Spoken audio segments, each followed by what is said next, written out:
Esta noche en la Aventura de la Fe vamos a entrevistar al Padre Vicent, que es misionero en Perú. Buenas noches de nuevo. Buenas noches.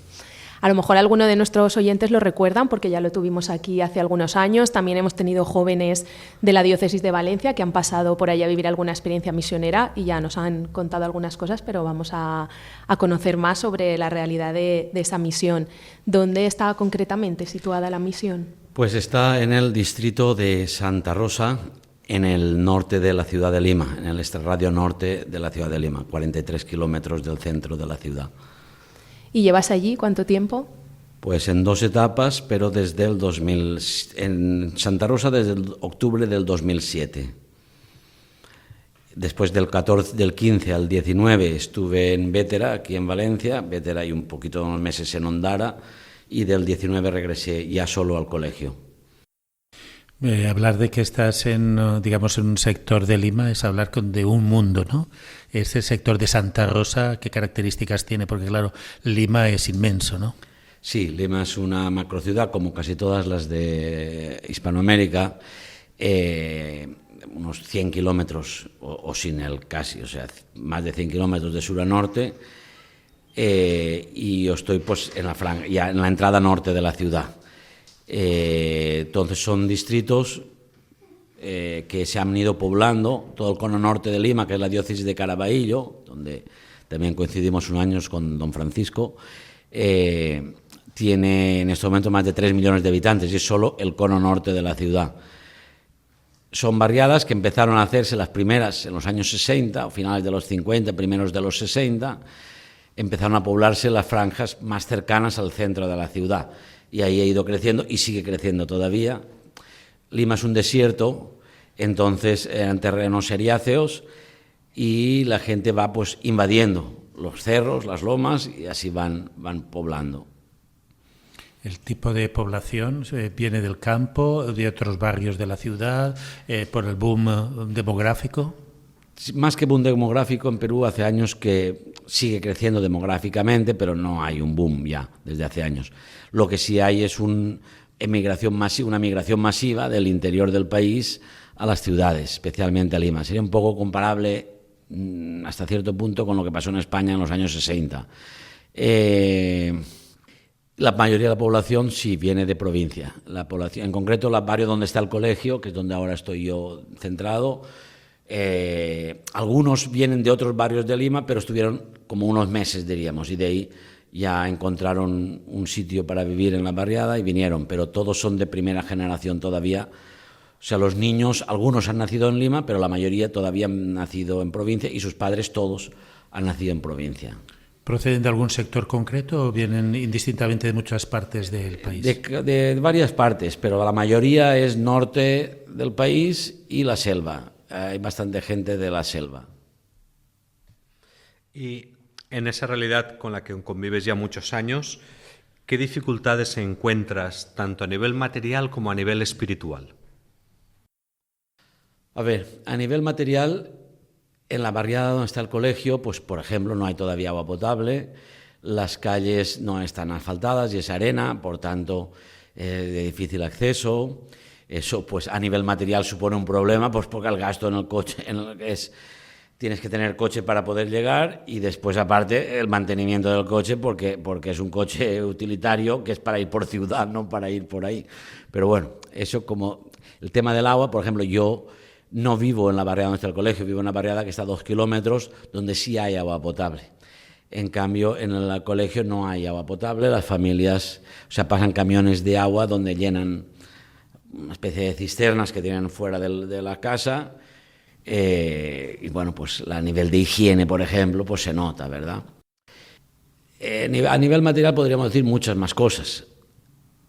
Después las casas, el 90% de las casas son de material provisional, o sea, triple A es, no me acuerdo cómo se llama aquí en España, las maderitas estas sencillitas. Tipo aglomerado. Aglomerado, más fino todavía que el aglomerado, contrachapado de este. El tejado son lo que antes era uralita, ahora material nuevo de plástico, pero entonces cuando hace frío, hace más frío y cuando hace calor, hace más calor. Los pisos no suelen ser de cemento todavía, la mayoría suelen ser de arena. Las casas a lo mejor tienen simplemente 2 habitáculos, uno donde hacen comida y todo lo demás, y otro donde duermen todos juntos. Entonces eso también genera una serie de problemas.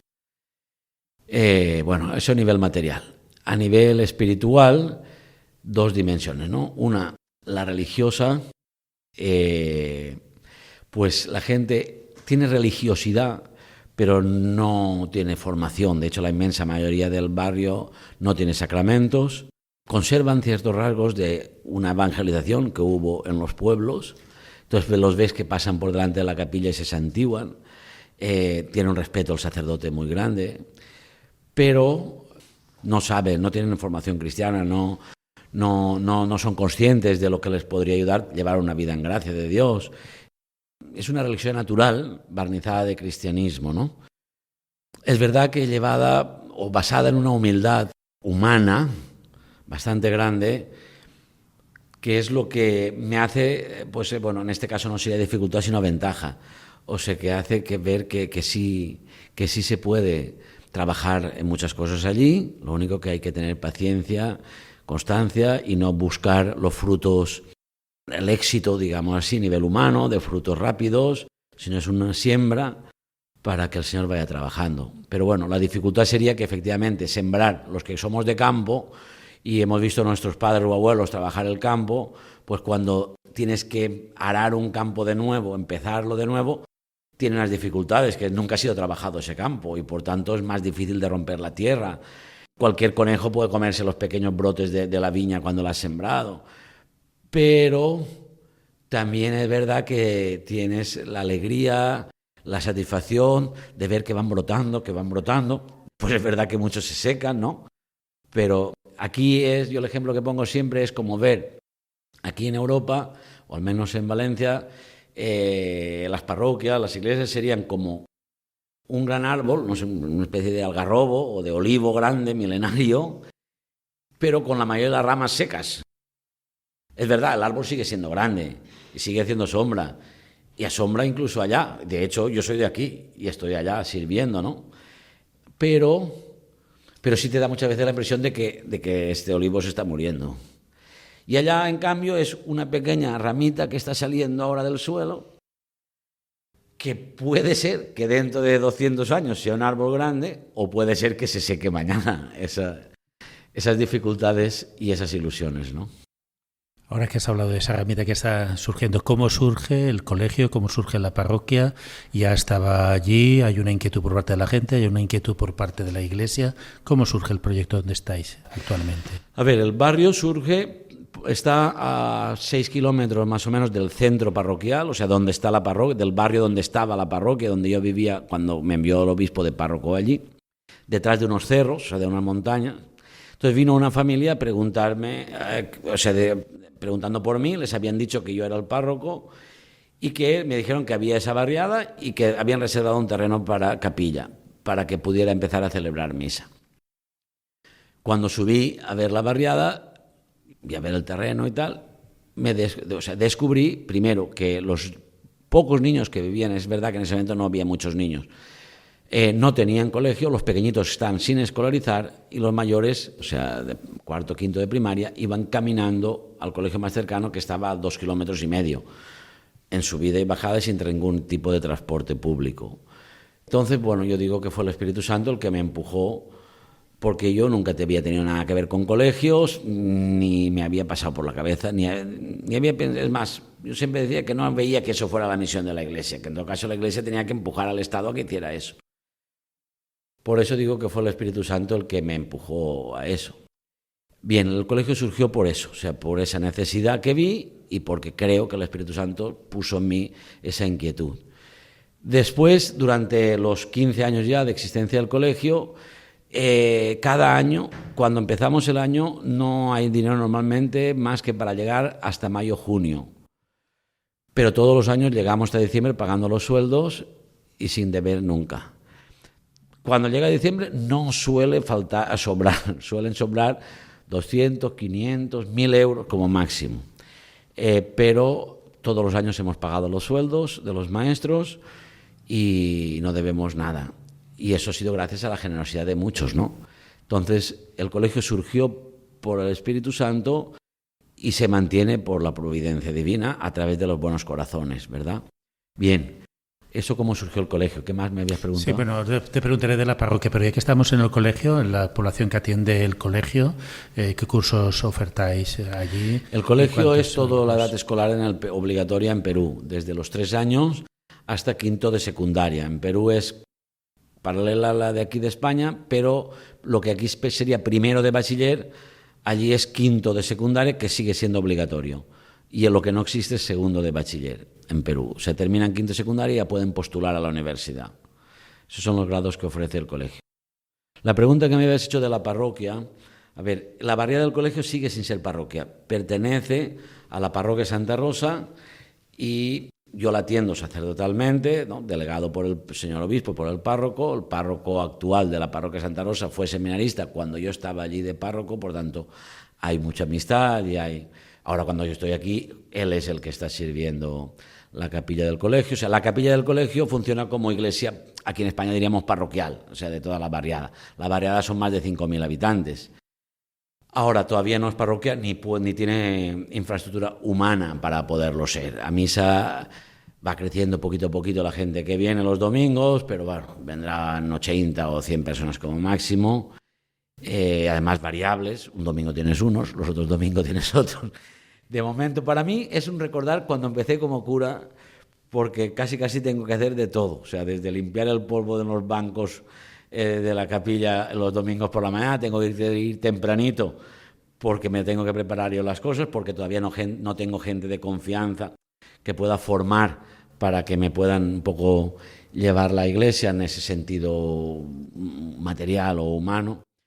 Pero bueno, empieza a haber pues unas cuantas señoras, unos cuantos niños que vienen con ilusión, vamos a ver si perseveran. Cuando Francisco me ha preguntado antes, la falta de perseverancia es una de las dificultades también que hay allí. Pero bueno, no sé, tiene su parte bonita. Yo la verdad, cada domingo por la mañana voy con mucha ilusión.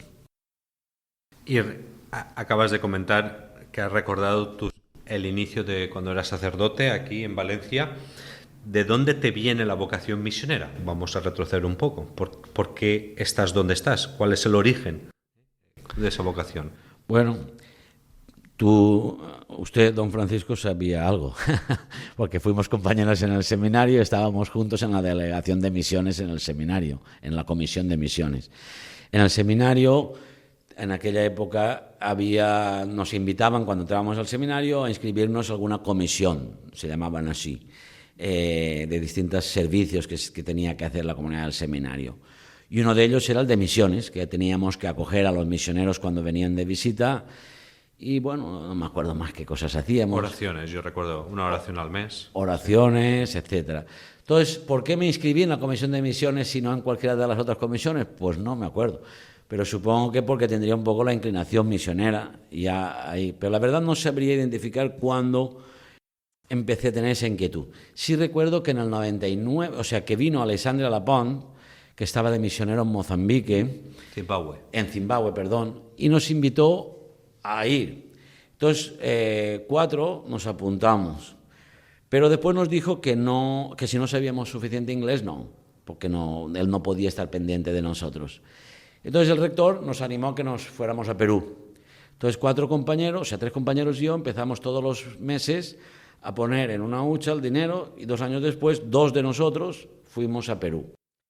Cuando fui a Perú, en la parroquia de la Santa María de Providencia, con el padre Vicente Folgado, en paz descanse, y el padre César Buendía, que todavía está allí, la víspera de venirme para España, de volvernos, ¿verdad? Esa noche no dormí, lloré. Yo sentí de Dios que el Señor quería que estuviera allí. Yo digo que no sé hasta qué punto tuve vocación misionera o vocación a la diócesis de Caraballo, porque así fue mi vocación.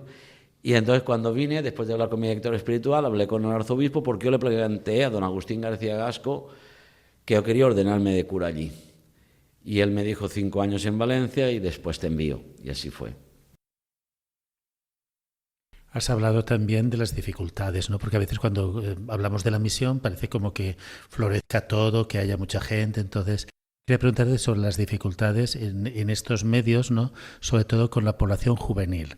Si aparte de que no hay un acercamiento, digamos, a la parroquia, si tienen que pasar también dificultades de desestructuración familiar, de droga, de delincuencia. Sí, pues de todo eso hay a montones. Desestructuración familiar es el mínimo común denominador, o sea, que haya una familia ordenada en el barrio, creo que no hay ninguna, porque incluso las que están ya un poquito más ordenadas, previamente han estado muy desordenadas, entonces la esperanza mía en todo caso es que si estos perseveran, los que ahora empiezan a ordenarse, sus hijos ya puedan tener ya otra perspectiva, ¿no? Entonces, todos los niños del colegio, yo creo que si no todos, prácticamente todos, han tenido que vivir situaciones muy duras o tienen que vivir situaciones muy duras en casa. Y eso, pues sí, es duro, porque eso tiene consecuencias, es verdad. Pero bueno, supongo que ahí sí viene lo de la parábola de los talentos del Señor, de que a cada uno nos da aquello, lo que nos toca a nosotros es estar disponibles a hacer su voluntad. Y entonces si yo hago la voluntad de Dios, pues Dios se encarga de darme los ánimos o las situaciones, porque yo cuando te escuchaba que tú eras impulsivo, yo también soy muy impulsivo. Y a pesar de eso, con ellos, pues no sé, no recuerdo nunca haberme enfadado con los chicos. Es más, se me pegan, o sea, allí en el colegio, ¿no? Supongo que también por la falta de figura paterna, etcétera. Entonces, a ver, es duro porque son años ya, te has ilusionado muchas veces con muchos, has visto que muchos después no ha dado ningún resultado, a lo mejor, pues están en malas cosas ahora también ellos. Pero bueno, mire, por eso digo que es gracia de Dios, o sea, que ahora hace poco ha habido un niño que se acercó, le dije a la directora, hay que cogerlo. La directora tenía reticencias porque su madre nos había dado muchos problemas con algún hermano mayor. Yo dije, mira, directora, el colegio yo creo que existe precisamente porque a estos niños les acogemos. Por tanto, yo voy a hablar con ella para que no te causen problemas a ti, pero... Y bueno, ya me he vuelto a ilusionar. Todos los días cuando llamo ya pregunto, se llama Yoshiro. Pregunto por el Yoshiro. Yo pienso que alguna vez alguno saldrá bien. De todas maneras, es que iba a decir Puente Piedra, o sea, un distrito que está de camino entre el obispado y la zona donde estoy yo. Viniendo hace 2 meses, en los semáforos había un muchacho vendiendo Kleenex y cuando pasó, se acercó de nuevo, él me saludó por mi nombre, me dijo, padre, y yo, hola, y le hice como que le saludó, ¿está usted de nuevo en Perú? Sí, sí. Entonces el muchacho que llevaba el coche me dijo, ¿no lo has conocido? Digo, no. Y dice, es segundo. Y me acordé de la primera promoción del colegio, un muchacho que ya empezaba con droguitas, estaba en primero de secundaria o en segundo de secundaria, trabajamos muchísimo con él, pero después, pues bueno, no hizo ningún resultado, en el sentido de evitar que estuviera en el mundo de las drogas. Pero de verdad que ese día le di muchas gracias a Dios cuando llegué a casa. Porque, bueno, por desgracia el muchacho sigue bajo las zarpas de la droga. Pero cuando me vio, se le notó alegría y se le notó gratitud. Bueno, por lo menos se sintió querido, ¿no? Nos vamos a hacer una pausa y volvemos enseguida para seguir con la entrevista.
Estamos en Radio María, en la Aventura de la Fe, y esta noche estamos conociendo el testimonio misionero del padre Vicent Font, que es misionero en Lima, en Perú. Antes de la pausa ya nos ha estado contando muchas experiencias.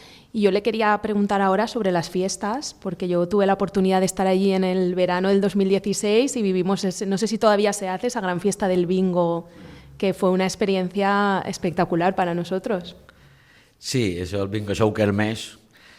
Sí, eso es costumbre ya en Perú en casi todas las parroquias. Es una manera de que la feligresía colabora y mucha gente que a lo mejor no va a misa, pues sería comparable aquí un poco a la lotería de las parroquias, a la lotería de la Navidad o así, pero que en vez de hacerse comprando lotería durante el año, se organiza un bingo show donde los grupos parroquiales o tal pues organizan comidas, actividades, y entonces es un día de convivencia, de fiesta, donde todo se recauda para los proyectos que tenga la parroquia, ¿no? Ese es el bingo show kermés que yo conocí cuando llegué a Lima, que hacían la parroquia de nuestros paisanos Vicente y César. Cuando empecé en Santa Rosa, las características, diríamos, tal vez distintas, que hicieron que el de Santa Rosa sea muy popular, es que en Santa Rosa la parroquia era nueva, de nueva creación, entonces no había grupos, había algún grupo, ¿no? Pero vamos, era poquito. Y entonces yo lo organicé, como soy de pueblo, y el barrio central de la parroquia de Santa Rosa era muy parecido a la mentalidad de los pueblos aquí nuestros. Entonces, por calles. Entonces movilicé a las mujeres por calles y entonces de eso me sirvió una para que los dos grupos que vienen en la parroquia se mezclasen entre ellos, porque estaban como dos vías, las vías del ferrocarril, estaban paralelos, no se enfrentaban, pero tampoco. Y esto los mezclé. Y aparte se convirtió desde el primer momento, gente que no había pisado la iglesia, conoció la parroquia, y era el primer acto que hacía, diríamos, a nivel popular el distrito, o sea, desde el pueblo.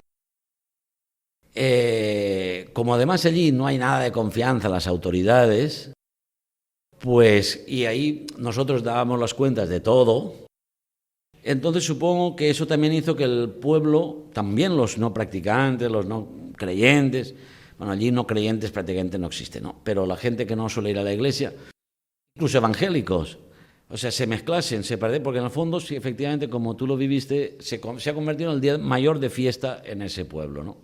El bingo de la parroquia. Y la gente que... hay una urbanización que se llama El Balneario, que supongo que os quedabais allí, pues ahí es gente que ha ido viniendo nuevo, que no conoce nada a la parroquia, ni le interesa, pero ya se han vinculado en lo del bingo. O sea, se ha convertido un poco en la fiesta del distrito, sí. Estamos hablando de la parte educativa. Como yo me he manejado también en población no escolarizada, la presencia de los niños, ¿ellos acuden por su propia cuenta? ¿Es la obligación del Estado? ¿O vosotros también tenéis que hacer programas de reinserción educativa en el colegio? No. Los niños, o sea, allí es obligación, es obligatorio, y vamos, los mismos padres de familia los traen. Se preocupan. Hay algún caso, alguna vez, por la misma desestructuración familiar, como este niño que he nombrado antes, que estaba sin escolarizar ahora. Yo me di cuenta, el niño venía a la catequesis el año pasado, hizo la comunión en noviembre, y en enero, cuando yo después de mi tiempo que estuve aquí en Navidad, cuando regresé, todo el niño me dijo que quería ser monaguillo, yo le senté un día para enseñarle y le di un cuadernito que tengo sobre la misa y me di cuenta que el niño no sabía leer. Ya tiene 10 años. Entonces ya empecé a preguntar y vi que no estaba escolarizado. O sea, todavía quedan casos, ¿verdad? Pero vamos, no es lo normal. Lo normal es que las mismas familias lleven al niño al colegio cuando tiene la edad. ¿Y la injerencia que tenéis con el equipo docente y el grupo? La verdad es que es otro de los rasgos de la providencia. Es por una parte que el dinero llega para pagar los sueldos, porque el Estado paga menos de la mitad de los sueldos. Pero la otra es los maestros que tengo. La verdad es que son maravillosos. O sea, tienen una vocación a la enseñanza, una implicación con los niños, con las familias, un compromiso además con el ideario del colegio, con el ideario católico. De verdad, estoy agradecidísimo. La directora que tengo, eso es una maestra de estas de sangre, ¿no? Y todo el equipo directivo y todo el colegio, la verdad. No he tenido problema con ningún profesor en los 15 años. Porque los colegios católicos tenéis como una especie de federación, o os juntáis, o cada colegio funciona. Eso sería otro tema. En un principio había una red, allí solo somos 5 o 6 creo, había una red, pero después no sé exactamente qué cosas pasaron, pero en el fondo nos excluyeron, ¿no?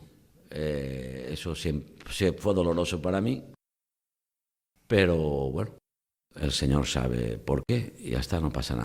O sea, mientras nos bendiga, todo bien. ¿Y qué tal el tema de las vocaciones al sacerdocio? ¿Cuántas parroquias hay más o menos aproximadamente? En la diócesis. En la diócesis hay mucha población, hay suficientes vocaciones, no las hay. ¿Cómo está? Pues estamos muy mal de las vocaciones. O sea, la diócesis es muy grande, o sea, tiene yo creo que los mismos habitantes que tiene la diócesis de Valencia, más o menos. Yo creo que Valencia estará por los 3 millones también, pero con muchísima más población joven. O sea, allí en Perú hay mucha más población joven. Y a pesar de eso, tenemos mucho menos. En estos momentos creo que son 14 seminaristas en 8 o 9 años que dura allí la formación. O sea, allí la verdad es que lo que pasa es que, bueno, como allí nunca ha habido, hubo unos años, entre el 2005 y el 2010, que sí que parecía que la cosa hubo unos 60 seminaristas en total. Pero vamos, el año que más se han ordenado creo que fueron 6, el que más. Y después muchos de ellos además se retiraron. Lo que hablábamos antes de la falta de perseverancia también se ve ahí. Bueno, Dios sabrá. En ese aspecto, ¿sois muchos sacerdotes extranjeros allí? Ahora menos que hace unos años, que cuando llegué yo. Ahora es que la emigración, eso sería un tema también que tal vez tendríamos que reflexionar como Iglesia. Igual tiene trabajo hoy el Papa León, ya que tenemos la suerte que conoce la Iglesia en el Perú, pues ya le damos tarea a nosotros desde aquí al pobre Papa. Porque la misma cosa que está pasando a nivel poblacional está pasando a nivel clerical. O sea, en la sierra hay muchísimo menos curas, en la sierra del Perú. Pero es que nos han venido, o sea, en la diócesis, cuando yo llegué en el año 2006, yo creo recordar que éramos 40 y algo, 50 sacerdotes, una cosa así. Ahora somos 114, pero prácticamente, y casi todos peruanos, pero casi todos los que han venido nuevos son de provincias del interior del país, diócesis del interior del país, que se vienen a Lima, pues cada uno con los motivos, pero bueno, no deja de ser un poco sorprendente, ¿no? Es como que aquí las provincias del interior, o sea, se quedasen sin curas porque se vienen a Madrid, a Valencia o a Barcelona. Entonces, claro, que uno por dinero lo haga se entiende. Ahora, ¿qué busca el sacerdote para ir a la ciudad? Es lo que ya cuesta, al menos a mí, como de pueblo que soy, me cuesta un poco de entender, pero bueno. O sea, ha aumentado el número de sacerdotes respecto a hace 15 años, pero no por las vocaciones de la propia diócesis, sino por curas que nos han venido de otras diócesis del Perú. Has hablado antes de un grupo de mujeres que apoya, que ayudan y que están ahí en la parroquia. Va gestándose, digamos, un grupo de laicos que más o menos organizan, ayudan en la catequesis, pastoral juvenil. A ver, una cosa es la matriz, o sea, la parroquia, la otra es la capilla del barrio, que es la capilla de Santo Tomás, ¿no? Que sería, claro, para una mentalidad como nosotros serían parroquias distintas con el mismo cura, que es lo que se suele pasar aquí en España. Allí, el criterio de la diócesis son parroquias extensas. De hecho, ya digo, desde el colegio, del barrio del colegio a la sede parroquial hay 6 kilómetros y 2 como pequeños collados o pequeños puertitos de montaña. O sea, caminando serían casi 3 horas o 2 horas y media desde el colegio hasta la sede parroquial. En coche propio, porque transporte público no hay, cuesta 5 soles, o sea, 1,5 €. Pero bueno, a nivel de aquí, como que aquí te costase 5 € ir desde el barrio a donde está el ayuntamiento o la parroquia. Entonces, la capilla del colegio es una cosa, la parroquia es otra. La parroquia ya tiene desde el 2007 de trabajo, entonces ya son 18 años. En la parroquia sí hay grupos de todo. Es una parroquia comparable a las nuestras de aquí, y además con muchos jóvenes dentro de la parroquia.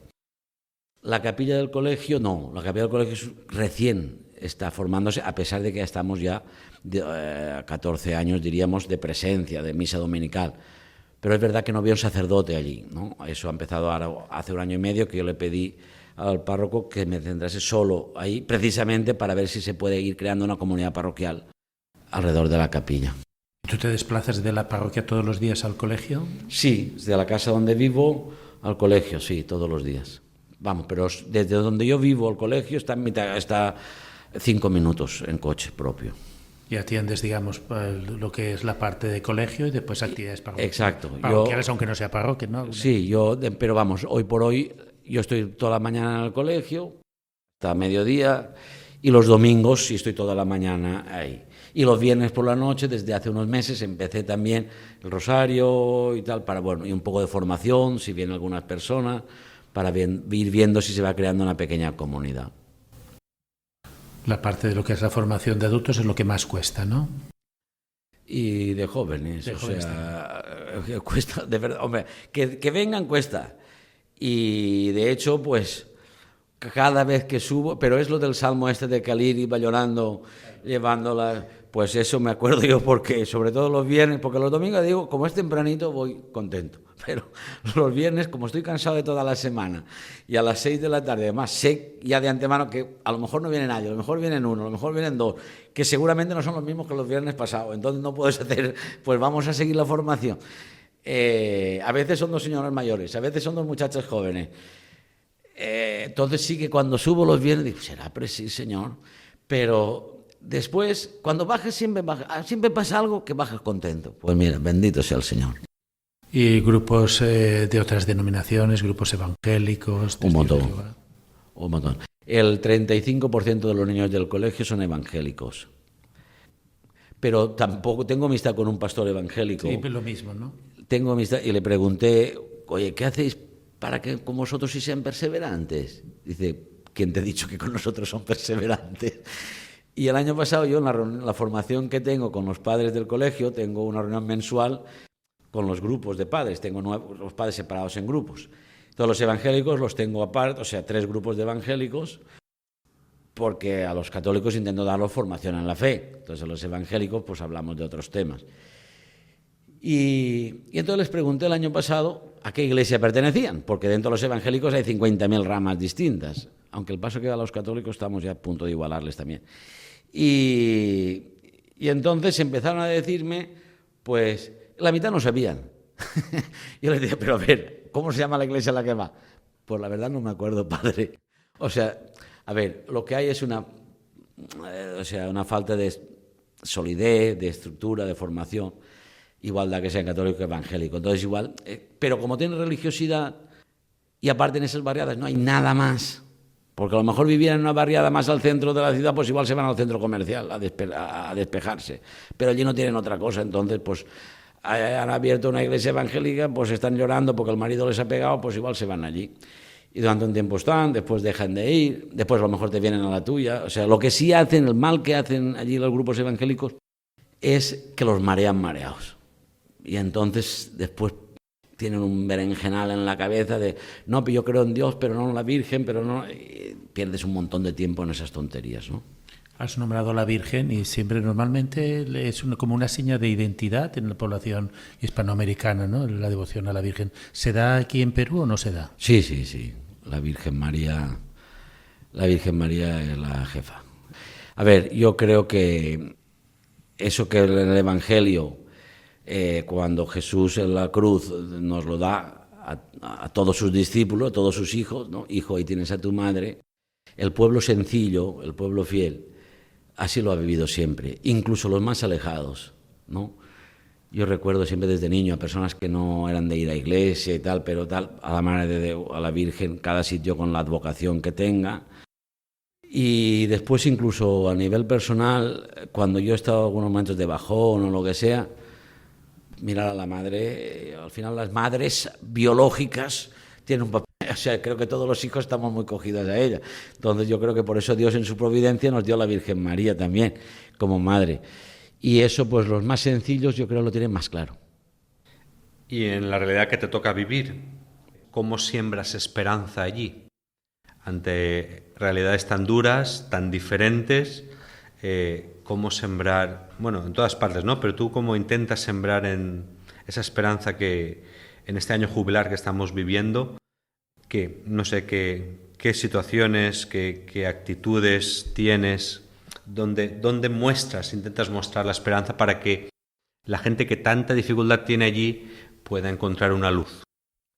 Pues yo, una cosa que el primer beneficiado he sido yo, y me parece que aquí necesitaríamos mucho trabajar esto.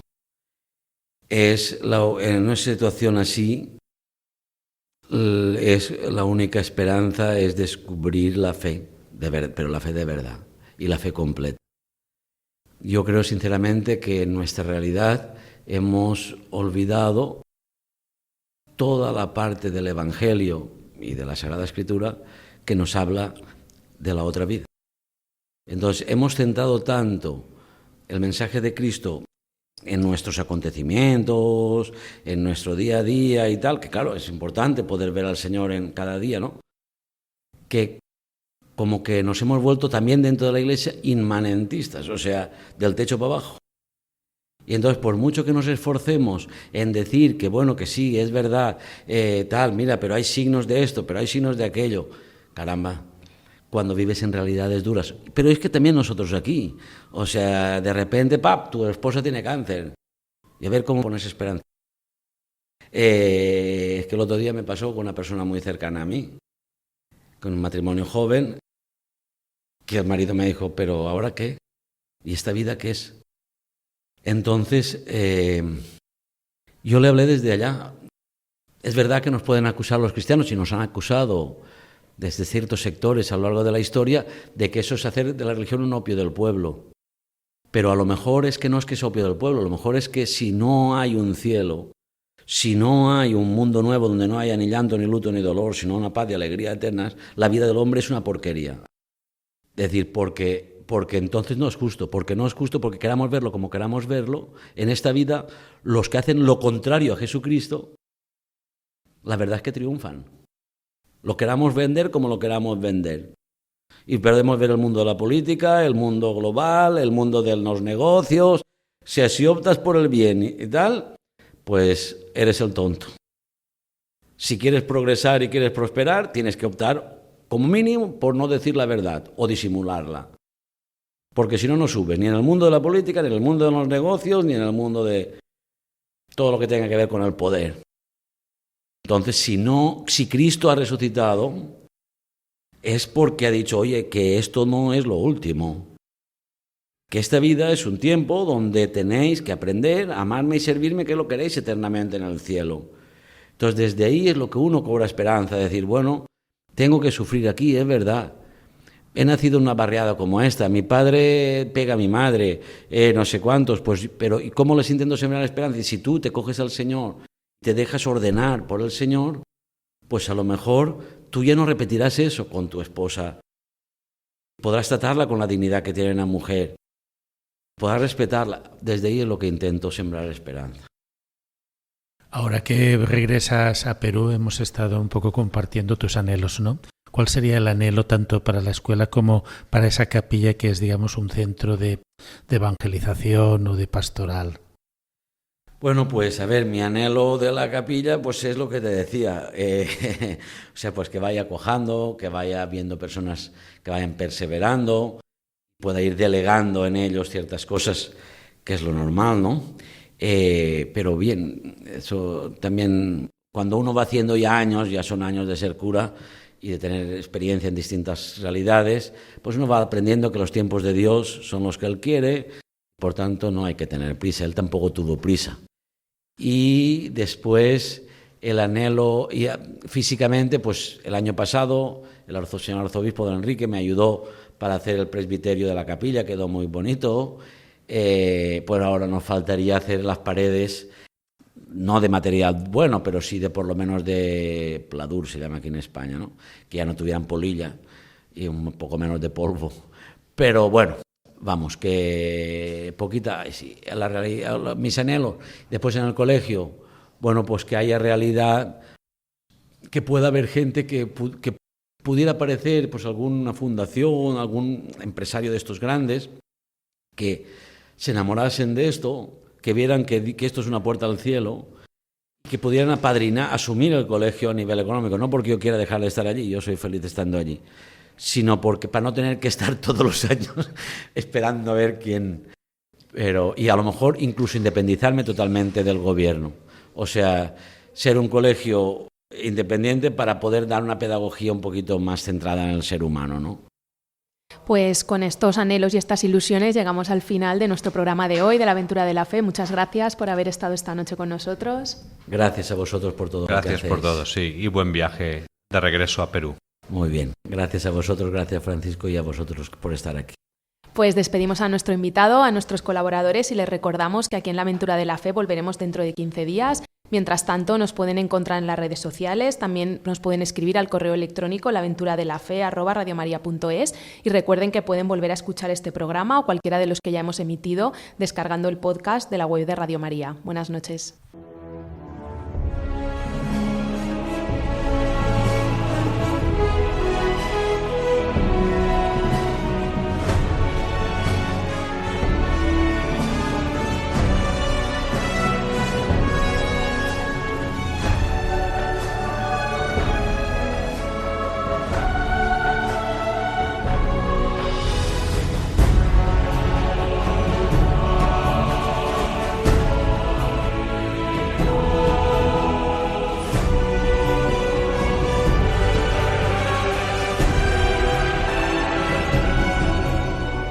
Han escuchado en Radio María La Aventura de la Fe, dirigido por Mireia García.